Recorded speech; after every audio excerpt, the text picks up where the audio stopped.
Esta é mais uma entrevista dentro do Programa de Popularização da Ciência da Fundação de Amparo à Pesquisa do Estado do Piauí, FAPEP. O objetivo essencial do programa é tornar o conhecimento científico compreensível ao grande público, procurando aproximar o cientista do público leigo. Ao falar de sua formação científica e divulgar suas pesquisas fora do meio acadêmico, o cientista pode despertar nos jovens o interesse pela ciência e mesmo por uma carreira científica em algum dos campos da ciência. Assim, também, com isso, o cientista presta contas à sociedade pelas verbas recebidas para custear suas pesquisas. Nossa convidada, a nutricionista Regilda Saraiva dos Reis Moreira Araújo, é professora titular da Universidade Federal do Piauí e pesquisadora do Conselho Nacional de Desenvolvimento Científico e Tecnológico, o CNPq. Com doutorado na Universidade de São Paulo e pós-doutorados na Universidade Federal de Minas Gerais e na Universidade de São Paulo. A professora Regilda é autora de numerosos artigos científicos publicados em revistas especializadas, como também de livros e capítulos de livros. Como em outras entrevistas, começamos perguntando à professora Regilda sobre sua formação científica, do despertar de seu interesse pela ciência, à escolha da nutrição como seu campo de estudo e pesquisa.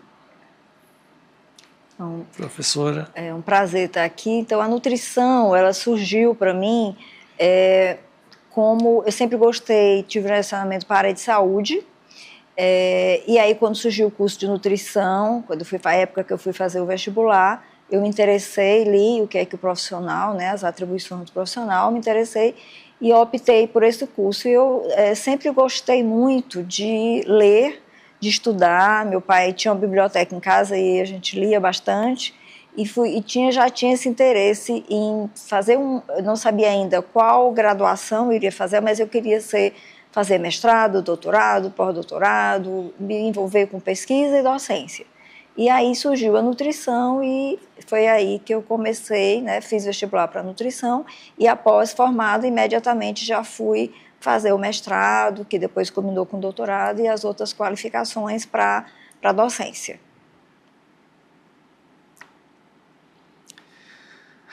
Agora, professora, fale um pouco sobre suas linhas e projetos de pesquisa, fazendo a conexão com a formação de jovens pesquisadores,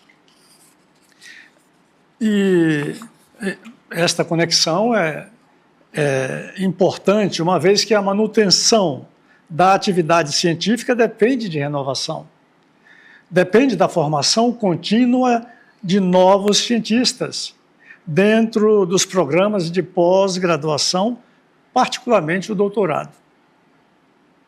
Bem, então, como eu ingressei na universidade recém-formada e daí fiz o concurso, assim, ainda como graduada, antes de ser chamada para assumir, iniciei o mestrado e depois culminou com o doutorado. Após foi que eu voltei para realmente ministrar aula. E sempre, como eu já tinha esse interesse em pesquisa e em formação em nível superior, desde que eu iniciei na UFP, eu já comecei a orientar alunos de iniciação científica,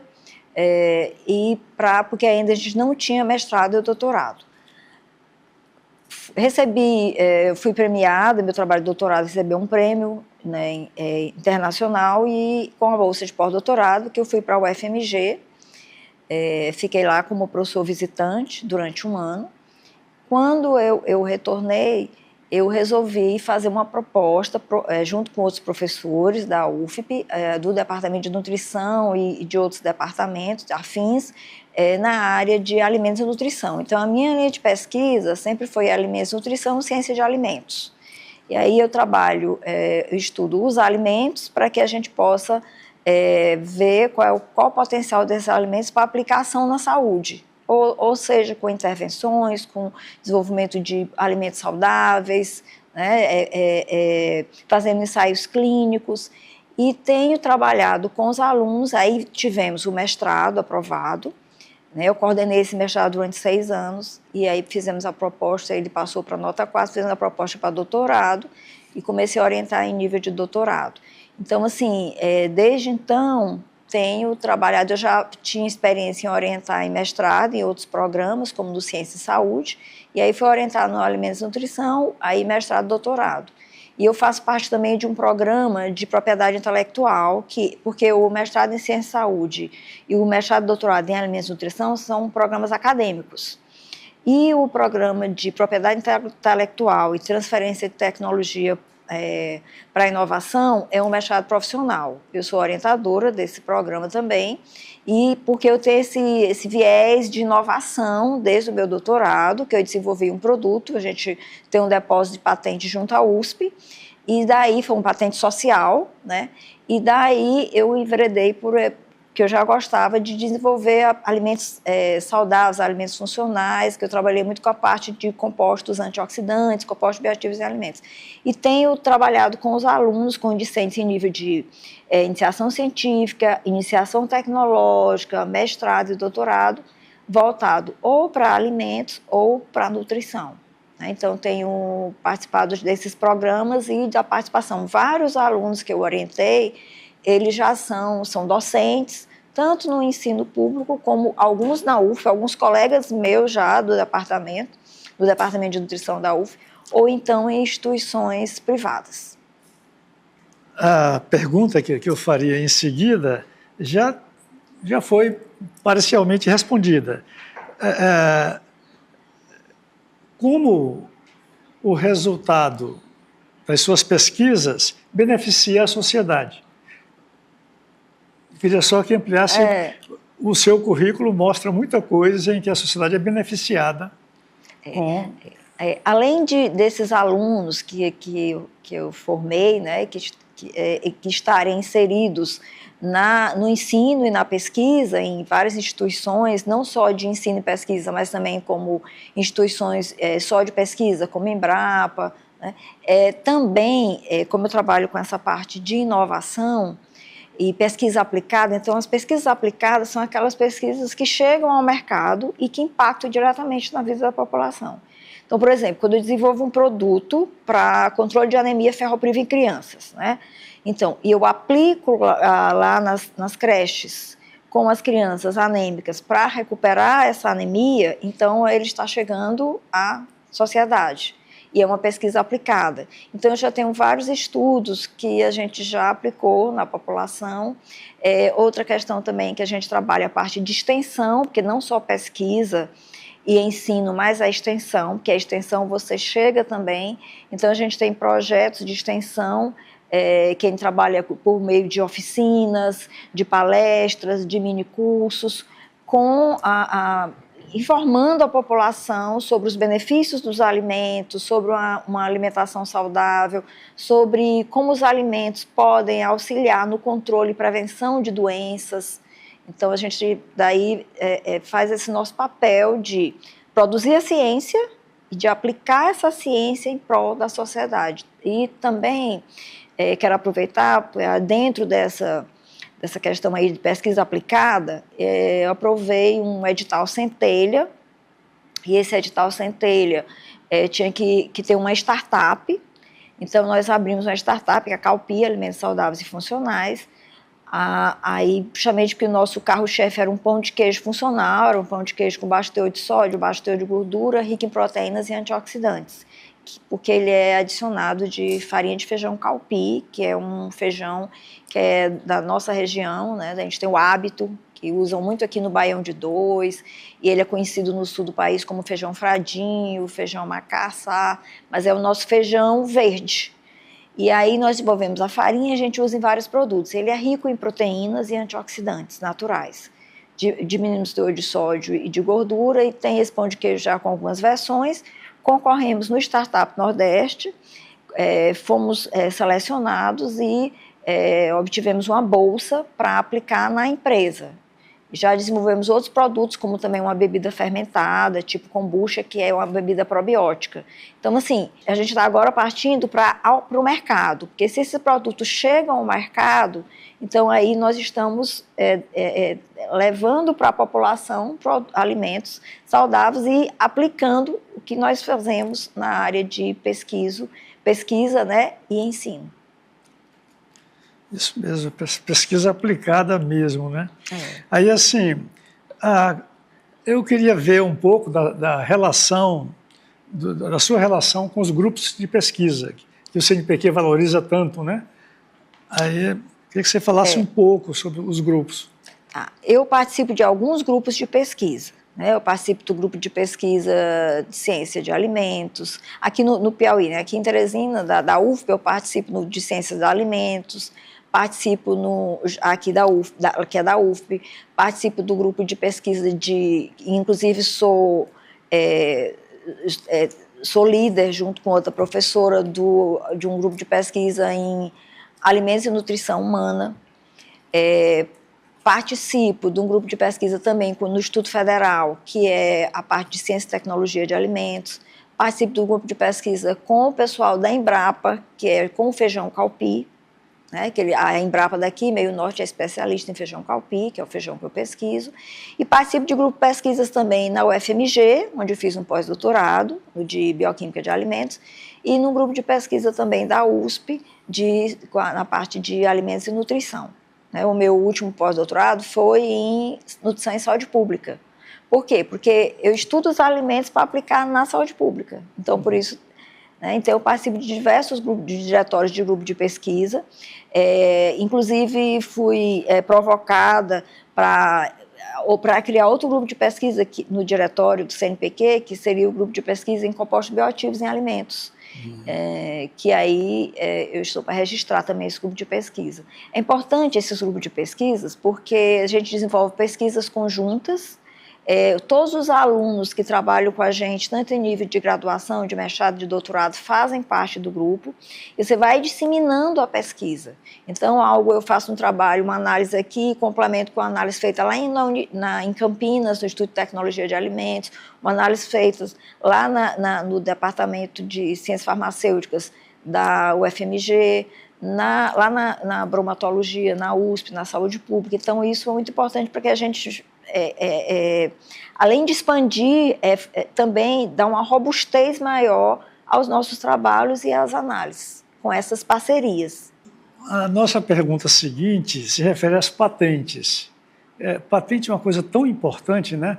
Quer dizer, se a gente pode eleger quais são os grandes indicadores do desenvolvimento científico, tecnológico e industrial de um país, quer dizer, até industrial.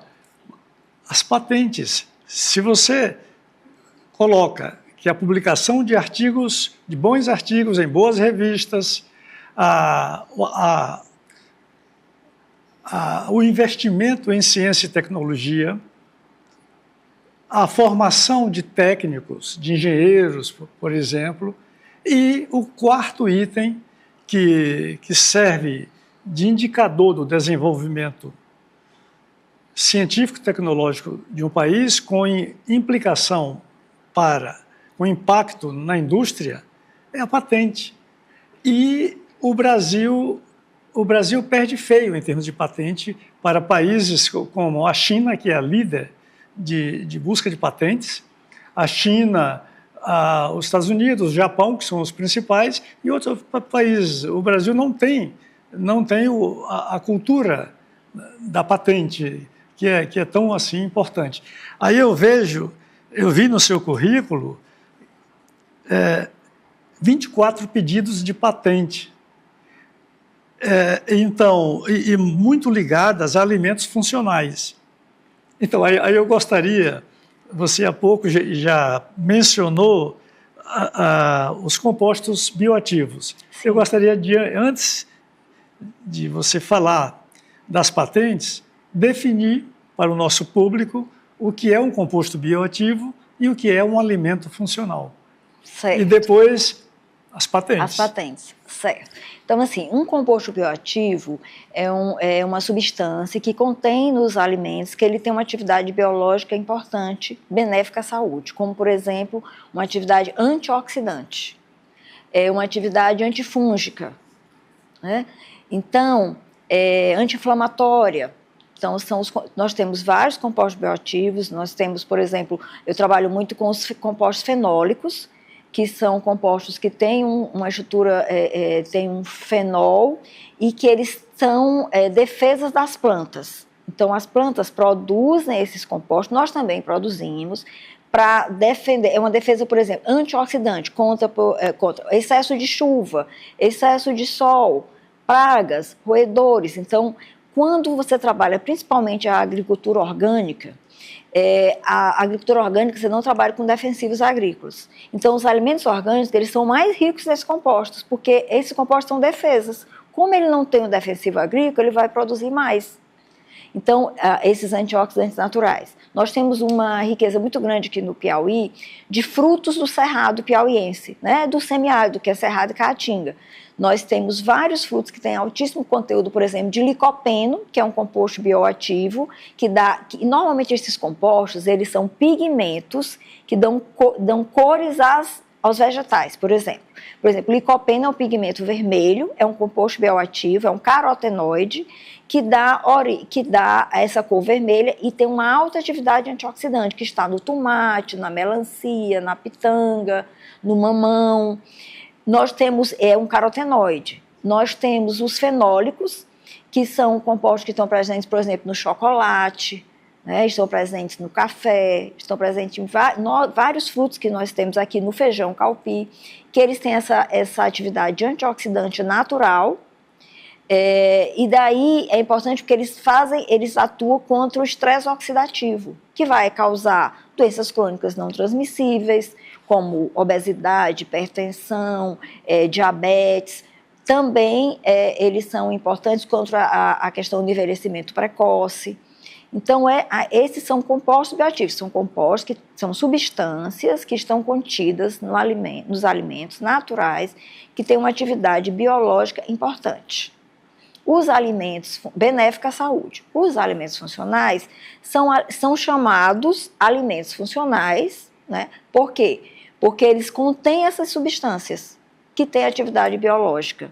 Então, um alimento funcional é um alimento que além da função de nutrição, a função básica de manutenção, de energia, de fornecer proteína, fornecer calorias, ele tem uma função adicional que é, por exemplo, auxiliar na defesa antioxidante.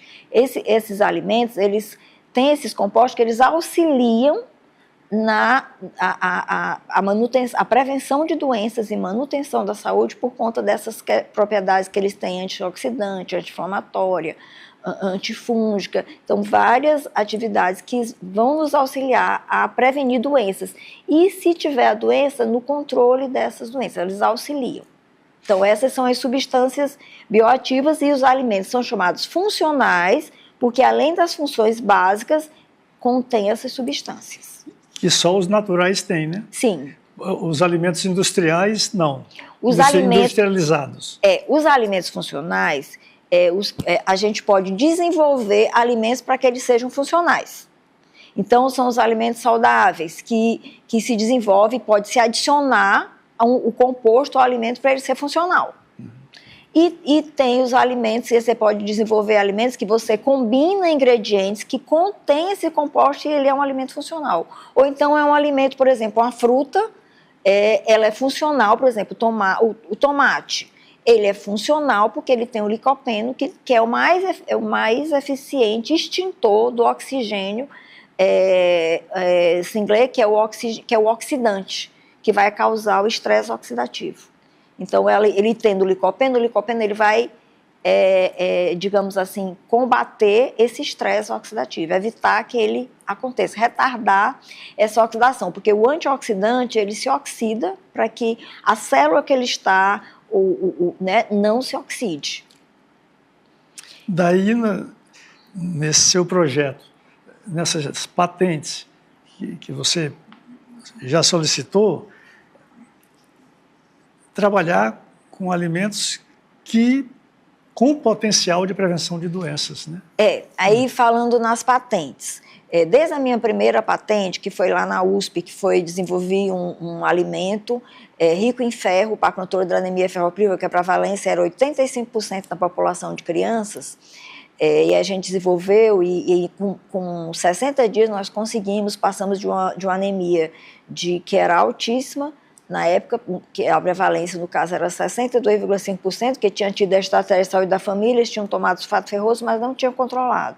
E aí, com a intervenção, ficou para 11% em 60 dias. Então, nós vimos que o alimento, ele potencializou a ação do sulfato ferroso. Então, após 75 dias, ele diminuiu, após 3 meses, continuou mantendo o nível de anemia baixo, não voltou ao que era, né? E aí eu comecei a vir para Teresina, vim de São Paulo, e comecei a estudar os frutos regionais, matérias-primas regionais, para ver o que é que eles tinham desses compostos. Justamente porque eu estudo os alimentos, vejo que tem determinados compostos, a gente identifica esses compostos, quais são os fenólicos que tem. E aí a gente vê a aplicação. Por exemplo, um fruto que ele tem, a gente tem um composto fenólico que é a catequina, e essa catequina, epicatequina, né, epigalocatequina, ela tem uma ação de dissolver as micelas do colesterol. Então, ele é muito interessante para a prevenção de doença cardiovascular, da dislipidemia, do colesterol alto.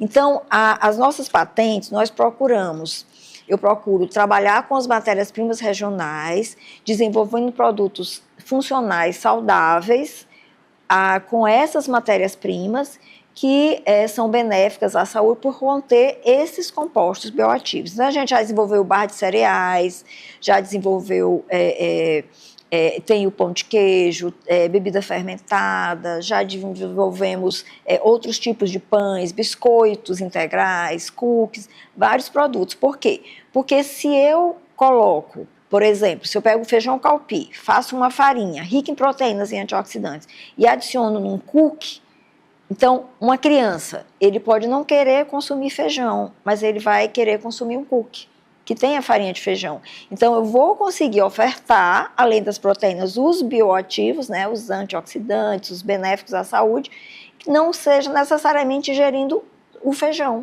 mas usando esse feijão como ingrediente de um novo produto que é apto daquela criança, que é apto da população. Eu sempre procuro respeitar os hábitos alimentares, porque a gente forma hábito até 6 anos de vida. A partir daí, você pode incorporar um novo hábito, mas um hábito formado, você vai tê-lo. Você pode decidir não estar consumindo porque vê que não é benéfico para você, mas você tem o hábito. Então, a gente procura transformar esses hábitos em hábitos saudáveis, fornecendo alimentos, por exemplo, cookies que sejam saudáveis, pães de queijo que sejam mais saudáveis, né? E utilizando essas matérias-primas regionais. Então, eu estava vendo que esse último quadriênio, eu depositei essas 24 patentes, né? Já tinha outros pedidos de patentes, mas porque a gente vai desenvolvendo produtos e aí a gente faz o depósito para proteger, né, é importante, e sempre busco que nossos produtos eles atendam às ODS, que são os Objetivos de Desenvolvimento Sustentável, que foram propostos pela ONU, que até 2030 a gente consiga contemplar, né? São 17 objetivos. Então, tem o Fome Zero, tem a sustentabilidade, porque eu trabalho também com os coprodutos. Então, eu trabalho com as cascas, com as folhas, trabalho muito com as amêndoas, né? Então, a gente desenvolve vários produtos utilizando como um todo. Por exemplo, eu fiz uma missão de pesquisa, né, lá na Universidade da Califórnia, e eu ganhei essa missão, né, fui contemplada, foi um prêmio num edital que teve, por conta que nós desenvolvemos, eu como meu aluno de iniciação científica, nós desenvolvemos com o caju anão, que é o cajuzinho, né? Nós desenvolvemos com a castanha uma farinha que adicionou na casquinha do sorvete e com o pedúnculo, que é o pseudofruto, uma geleia. Então, nós ganhamos isso porque nós utilizamos o fruto como um todo. Eu trabalho muito com o resíduo das polpas. Então, eu fiz, por exemplo, biscoito com o resíduo da graviola. Por quê? Porque a indústria de polpas, ela usa para fazer a polpa, mas o resíduo daquela polpa, ela vai no máximo para a alimentação animal. Ele é riquíssimo em fibras, em antioxidantes naturais. Então, a gente utiliza esse resíduo para adicionar e melhorar o teor de fibras alimentares, que são substâncias bioativas, e também de antioxidantes nesse tipo de alimentos que as pessoas consomem bastante, que são os alimentos de conveniência, os biscoitos, né, os cookies, que são muito consumidos pela população. Então, esses pedidos de patentes estão todos atrelados à questão da propriedade intelectual e a questão de que um produto, você depositando essa patente, eu tenho várias patentes que já estão para ser concedidas, eles vão chegar até a população, porque alguém vai adquirir os direitos da patente, de produzir esse alimento, e ele vai estar no mercado. Então, a ciência, ela tem que sair, ultrapassar os muros da universidade e chegar a quem de fato interessa, que é a população. Que se não adianta eu dizer que aquele alimento eu desenvolvi e ele é rico em substâncias benéficas à saúde, mas se ficar só comigo numa tese de doutorado, num trabalho de mestrado, trabalho de iniciação científica, ele não vai ter realmente, vai chegar até quem precisa, que é a população, que vai consumir esse produto e vai usufruir desses benefícios. Então, as patentes são a proteção e uma forma que a gente garante de que esse produto pode chegar realmente, esse produto aplicado pode chegar até o mercado e trazer benefícios à saúde da população, da comunidade. Pois é, aí se pode ver o quão importante é programa desse tipo, como esse da FAPEP. Programa que tenta popularizar o conhecimento científico. Sim. Agora, já teve patente concedida? Alguma? Eu tenho a patente concedida lá na USP, que foi de um salgadinho que eu desenvolvi, mas só que foi uma patente social. Né? Nós não recebemos royalties, nem a USP, nem eu e nem meu orientador do doutorado, porque era para controle da anemia ferropriva em crianças, que ele já é comercializado por uma empresa que é Alimentos Saudáveis do Nordeste, que é para utilizar na merenda escolar. E nós temos patentes que depositamos na UFP e que já estão em vias eu já até tive uma reunião hoje lá na Propesc, em vias de já ser concedida. Né, que tem toda uma tramitação. Melhorou muito, né, falando das patentes, o processo de patentes. Por quê? Porque eu sempre falo, nós, na universidade, nós aqui no Brasil, nós estamos aprendendo a inovar, porque a nossa cultura sempre foi mais de pesquisa, de ensino, mas essa via mais de inovação tecnológica deixava um pouco a desejar. Então, as patentes, elas demoravam muito. Eu lembro que eu passava 2 anos, fazia um depósito de patente, fazia um pedido junto ao núcleo de tecnológico da universidade para ser depositado, passava 2 anos para ser depositado. Agora não, de uns 5 anos para cá, as patentes começaram a ser depositadas mais rápido, entendeu? Nós já sabemos escrever as patentes de uma forma adequada, e aí isso agiliza o processo. Hoje mesmo eu tive uma reunião para a gente fazer a nossa primeira transferência tecnológica, que é da bebida fermentada, já é uma patente que depositei, que já foi reconhecida pelo INPI e que está em vias de ser concedida. Então, a gente poder a universidade transferir essa tecnologia para a nossa startup, para a Calpi, para que a gente possa comercializar. Então, a gente está nesse processo aí, será a primeira concessão da UFP. Né? E aí, já tem em mente a empresa? Como seria a produção mesmo? Aí a empresa seria porque os inventores eles têm prioridade de adquirir o direito da patente. Então é isso que a gente quer. Como eu faço parte de uma empresa, eu tenho mais 2 sócios, que é a Calpi Alimentos Saudáveis Funcionais, nós queremos colocar no mercado pela empresa. Então nós vamos fazer a universidade vai fazer essa sessão conosco, vai fazer um contrato para que a gente possa, essa transferência de tecnologia, para que a gente possa produzir e comercializar esse produto. E aí, com todas aquelas, respeitando toda a lei de inovação, a parte da universidade, a parte dos inventores, a parte da empresa.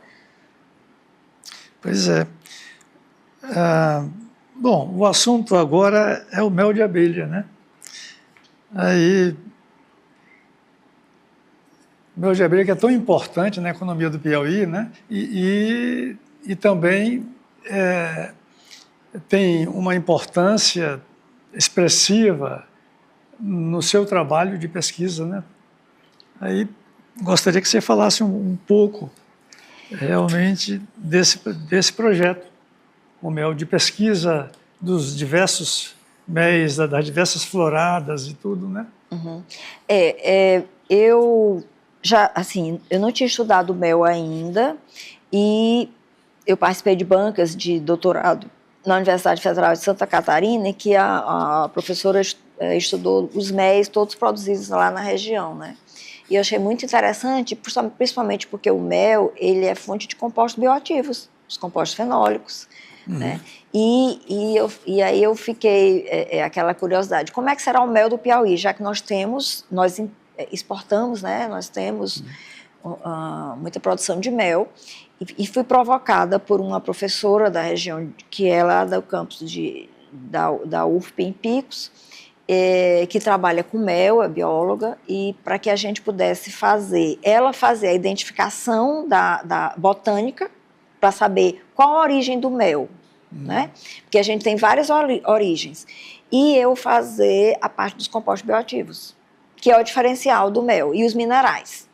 Então, agora mesmo, a minha bolsa de produtividade e desenvolvimento tecnológico do CNPq é justamente com esse projeto do mel.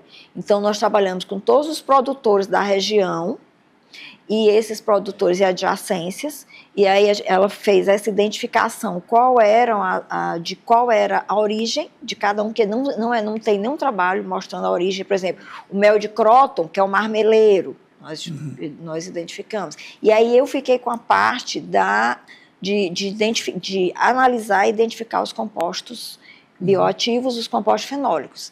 Então, fizemos a análise também identificando quais são, e, por exemplo, um alimento para ser considerado tem um alto teor de fenólicos, de antioxidantes, alta atividade antioxidante, ele tem que ter uma atividade antioxidante acima de 100 a 200, ele é alto teor. Então, os méis que nós analisamos, de todas as origens botânicas que tem aqui no Piauí, eles têm todos acima de 100 miligramas de atividade antioxidante. Então, isso é muito interessante. Outra coisa interessante é que alguns minerais que tem nos méis de outras regiões, a gente tem, mas a gente tem outros. A gente tem, por exemplo, vimos que tem muito potássio.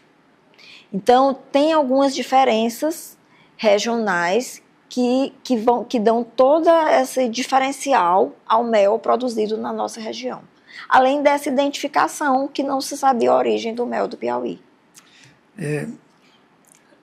O melhor mel que eu já provei foi de marmeleiro, o do Croton, né? Que é o do Croton. E realmente o nosso mel ele é diferenciado. Nós produzimos já um artigo, agora a gente já submeteu outro artigo dos minerais, porque teve essa diferença com a questão dos minerais, e vimos que o mel daqui, eu não sei por as questões climáticas, eu não sei, mas ele tem alto teor de antioxidantes. Bom, Agora, eu pude ver também que você tem um trabalho de divulgação científica, né? Assim, em jornais, revistas, artigos em jornais, revistas, inclusive na Sapiência, né, da FAPEP, Sim. em redes sociais, cursos, curta duração, entrevistas, exposições, palestras, é muita coisa. Então, fale um pouco também, porque isso interessa tanto ao nosso público-alvo, que é o público da divulgação científica, né? Porque é o seguinte, quando nós publicamos artigos, nós publicamos para os pares, né? São as pessoas que vão ler os artigos científicos. Mas a população, em geral, não vai ter acesso. Então, para que eu chegue até a população, é importante participar, né, das entrevistas, produzir releases, fazer comunicações, ministrar oficinas, para que a gama da população tome conhecimento. Porque se eu só produzo artigo científico, que é super importante, mas a gente produz para os pares, para quem é da área. Então, para chegar, e já que são pesquisas aplicadas, elas têm que chegar, né, às pessoas, e é uma forma de facilitar. Sempre eu falo para os meus orientandos, e outro dia me lembraram isso, que um trabalho bem escrito é um trabalho de uma tese de doutorado, por exemplo. Eu sempre, quando eu faço trabalho, eu boto para pessoas de diferentes formações culturais, tal, o leigo poder entender, né? Para poder entender. O próprio leigo. Exatamente, porque um bom trabalho é um trabalho que, mesmo que eu não entenda naquela área, eu entendi o que está escrito ali. Olha, isso é tão interessante. Uma das obras fundamentais da química é o Tratado Elementar de Química de Lavoisier. Uhum. Quer dizer, uma obra do século XVIII. E qualquer pessoa de nível médio, uma pessoa medianamente instruída, é capaz de ler o livro. Eu tenho um exemplar desse livro. Surgiu em 2005, eu acho que uma tradução para o português, aqui no Brasil. Então, quer dizer, o Lavoisier, com um bocado de coisas novas ali, que revolucionaram a química, e expõe de uma maneira que uma pessoa com instrução mediana é capaz de entender e ler. A origem das espécies por meio da seleção natural de Darwin, de Charles Darwin, a obra revolucionária da biologia. A do Lavoisier revolucionou a química, porque aí é onde há a mudança do conceito de flogisto, como se houvesse um princípio do fogo. Aí o Lavoisier vem com a teoria geral da combustão. Sim. E isso está no livro. O Darwin, com a ideia de seleção natural, que revoluciona a biologia, está lá num livro que uma pessoa de instrução mediana pode entender. O Einstein escreveu um livro interessante. O título do livro, Teoria da Relatividade Geral e Especial. No prefácio, olha o que diz o Einstein. Diz que escreveu para ser lido por pessoas de nível médio. Uhum. Isso é bacana, ver cientistas top, como esses três que eu citei, né? Cada um no seu campo, e escreverem matérias muito complexas em geral, ou pelo menos complexas, simplificar aquilo em um texto que está ao alcance, né, da população. Professor, eu sempre digo o seguinte, que quando você tem conhecimento de algo, realmente ele se torna simples, ele se torna fácil. Se eu tiver que explicar alguma coisa, eu for buscar palavras muito rebuscadas, se tiver que ir lá, é porque esse conhecimento não está bem consolidado. Quando eu realmente me aproprio daquele conhecimento, ele se torna fácil. Então, eu sempre falo para os alunos, quando você realmente aprender, isso vai se tornar simples para você. Quando a gente complica, é porque a gente não tem ainda o aprofundamento necessário. A gente próprio não está entendendo direito. Não está entendendo direito. Quando eu entendo, eu posso passar isso para outros de uma forma didática, simples, entendível, que não necessita ele estar naquele nível de formação, ele vai entender. Então, um bom trabalho é um trabalho que ele é escrito, que qualquer pessoa vai ler e vai entender do que se trata, né? Isso é a forma de você realmente... Aí é quando você diz assim, não, eu adquiri esse conhecimento e por isso que eu sei repassá-lo de uma forma simples. Pois é, e mesmo que o texto requeira o uso de termos técnicos, Sim. então que se defina Sim. no texto aquilo que é mais técnico. Sim. Você pode até usar, mas por que não definir? Sim, aí é bom, aí você define, porque quando você define fica claro e a pessoa entende, até porque cada área tem termos técnicos específicos e aí é só saber colocar direitinho, mas repassar aquilo de uma forma o mais simples possível, o mais didático possível, né, para que as pessoas possam realmente entender.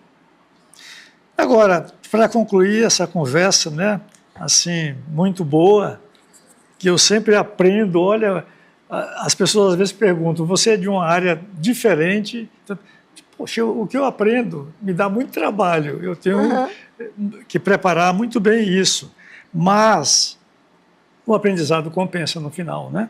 Então, para concluir nossa conversa, uma pergunta que está no ar, que eu já vi por aí, que é: qual o futuro da alimentação humana? Teremos um novo conceito de nutrição? Olha, a nutrição já passou por algumas fases aí.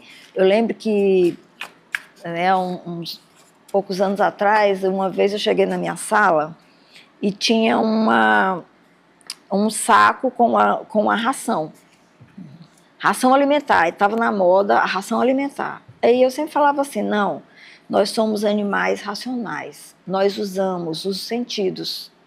Então, nós temos 5 sentidos e por que a gente come? A gente come por prazer também. Eu não como só para fornecer energia, mas eu como também por prazer, para sentir um bom sabor, um bom aroma, né? Uma textura, ouvir aquela crocância. Então, nós buscamos no alimento prazer também.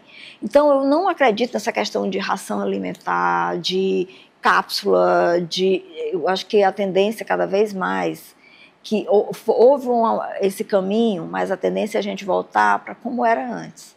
Aquela alimentação que os nossos ancestrais faziam, mais caseira, né, os alimentos mais naturais.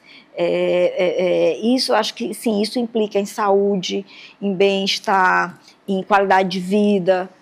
Quanto mais se coloca, né, substâncias, quanto mais você pega o alimento funcional é alimento na sua forma. Por exemplo, um peixe. Ele é um alimento funcional na forma de uma posta de peixe, um filé de peixe. É um alimento funcional. Se eu pego esse peixe e retiro dele, extraio o ômega 3 e o ômega 6 e coloco numa cápsula, ele não é um alimento funcional. Ele é um nutracêutico, ele é um medicamento. Então, acho que a tendência não é esse excesso de suplementos ou de medicamentos, esses pharmafoods, nutracêuticos. É justamente a gente utilizar os alimentos na forma natural, né? E que são diversificados, consumir alimentos de várias, né? Nós temos uma biodiversidade, por exemplo, no Brasil enorme, uma riqueza enorme em cada região, né? De alimentos. Então, dá valor a isso e também é importante consumir o alimento na forma de alimento. Tá? De vez em quando você tem que suplementar alguma coisa, mas um suplemento é uma coisa para ser num período de tempo. Então, no normal, é consumir os alimentos na sua forma menos artificial possível, na forma mais natural, menos processado, mais natural. Alguns você precisa de um certo processamento, mas um processamento mínimo. Então, assim, é muito importante valorizar, porque aquela alimentação que nós tínhamos, por exemplo, nossos ancestrais, eles ingeriam 45 miligramas de vitamina C, porque eles pegavam direto do pé a fruta, rica em vitamina C. A vitamina C, nós temos frutos que têm uma quantidade muito grande, mas ela é muito lábil, ela se perde. Então, quando você vai consumir, depois de tantas etapas que passa, já tem bem menos. Então, é se aproximar cada vez mais de ter esse alimento mais natural à mesa, que isso não vai precisar tanto de medicamentos, de suplementos, porque se tiver uma dieta balanceada, uma dieta diversificada, você consegue fornecer todos os nutrientes. Então, eu acredito no futuro da nutrição, uma alimentação mais natural possível, que é mais saudável e mais benéfica, né, para o organismo. Professora, muito obrigado por essa conversa. E espero que a gente você possa ter uma outra participação futura nesse programa, né? Obrigado uma vez mais. Obrigada. Agradecemos à professora Regilda, da Universidade Federal do Piauí, por nos ter concedido esta entrevista.